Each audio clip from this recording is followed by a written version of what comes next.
Hello, ladies and gentlemen. My name is Brett Keane, and you are watching and listening to The Brett Keane Show. Today, we're going to talk about the biblical worldwide flood, the flood that destroyed all human life as well as every creature in it. And we're going to do some investigation, some exploration, and try to answer some of the questions that we've heard atheists ask out there or make statements about. One of the things that atheists have made a positive assertion about is that it's not possible for the entire world to flood over. They will concede that they believe that there are areas around the world where there's been flood stories, but they don't believe that it's possible for the whole world to flood. Apparently, they never got around to reading any science books or science articles or peer-reviewed work out there, because there's literally thousands of pages on the internet that have shown on science websites by scientists that it is believed that it rained for 2 million years on the earth. That's right. They believe that all over the earth, 2 million years it rained without stopping. You can Google that right now and find out for yourself. So the earth has had incident with lots of water. Number two, the planet that we live in is called a water planet. The reason why it's called water planet is because there's more water on this planet than there is land. Some people believe that the continents were all connected to each other, and I believe they call it Pangea or something, and then broke apart due to the force of the universe and space, as well as the movement between the moon and the earth, as well as earthquakes and all kinds of other natural disasters that broke the continents apart. That's some of their beliefs. I'm not sure. I never did a big deep dive into Pangea, but whether the lands were all connected at one point in time and we were all globally connected doesn't really matter. Not for the point and purpose of this video. But they believe that for 2 million years it rained and a destructive force of rain was happening that ended up participating in wiping out a lot of the creatures that are out there. Now, we know that there are young earth creationists and old earth creationists, and then, of course, people who don't even believe in creationism at all. But scientists actually dictate that this happened. And as far as a water planet goes, we are considered between 75% and 80% water planet. And it's not just water on the surface, ladies and gentlemen.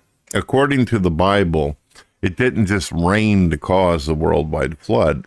The earth split open in many different sections, and water shot up from the mantle area and crust and came up and assisted in the flood of what the Bible speaks of. The Bible's very clear that it wasn't just a matter of raining. The water also came from other sources.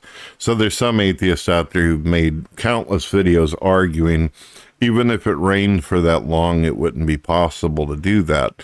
Well, they hadn't read the Bible, or they would have known that God, according to the Bible, split open the earth, and water actually came forth from there, not just from the sky.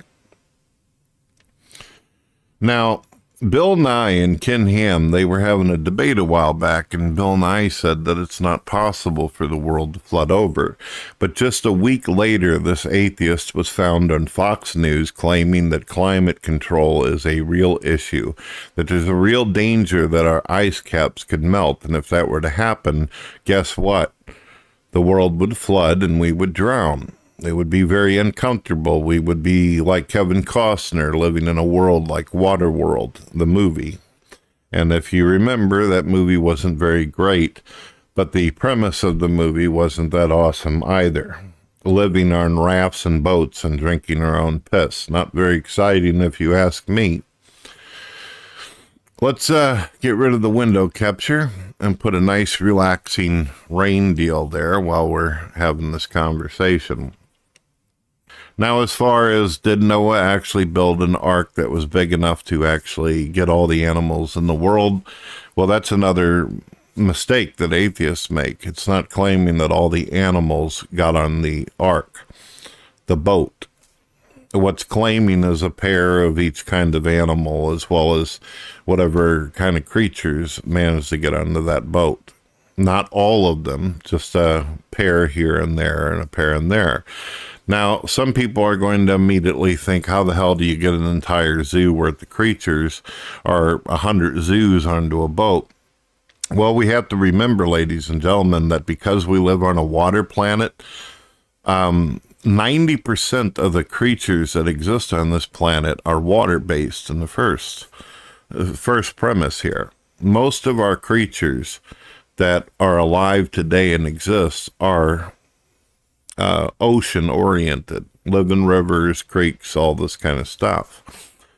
So that would mean that Noah only had to get 10% of the species and the creatures if we were to go that route. We also have to remember, and I'm not trying to play with you folks out here when I say this, but Noah was a man who had never traveled outside of his area. He'd never seen what America is today. He'd never been to Canada. He'd never been to France, any of these things. From his perspective, he could have very easily assumed that the creatures that were coming towards him and the creatures that he was saving were from all over the world. There might have been some very unusual creatures he may have never seen that he ended up boarding on his boat. Now, some people are going to say, so how did the animals get there? Are you going to say that God used his super magical powers to summon all the animals from around the areas to bring them to Noah? Well, there's something to think about here, folks. Animals instinctively know whenever there's weather changes. They know when something's happening. They instinctively understand that they need to migrate out of their areas because danger is coming. Dogs know it. Your typical domesticated cat knows that something shitty is about to happen, and it will try to go in a direction where it doesn't feel the vibe in the weather that it may rain or storm or cause some kind of issue. It makes sense that the ark was put on higher ground, which means that once the water started filling up, anything that was on the hills or mountains residing to it would want to make its way up into an area to protect themselves. So you don't even have to declare, even though the Bible says so, one doesn't even have to argue that God had to summon them. The creatures would have went wherever they thought it was safe in order to get away from the cataclysm that would be the flood.